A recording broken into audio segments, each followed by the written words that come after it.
పత్రి sir ఎప్పుడు చెప్పారు madam, ఆయన వచ్చిన వాళ్ళకి ఫస్ట్ ఫుడ్ పెట్టు, అవును ధ్యానం తర్వాత.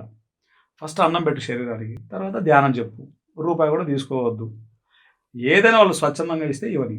అందుకే మన మూమెంట్ ఇంత విస్తారంగా వెళ్ళింది. ఏంటంటే ఇప్పుడు పిఎంసికి కూడా మనము అందరికి ఎందుకు చెప్తున్నాం, సపోర్ట్ చేయండి అని మనం ఎందుకు అడుగుతున్నాం అంటే, దానికి మనం ప్రపంచవ్యాప్తంగా ధ్యానం తీసుకెళ్లాలన్నప్పుడు దానికి సంబంధించినటువంటి అవసరం ఉంది. కాబట్టి అయ్యా ఎవరైనా చేయగలిగే ప్రాబబిలిటీ ఉన్న వాళ్ళు దయచేసి చేయండి అని మనం సపోర్ట్ అడుగుతున్నాం.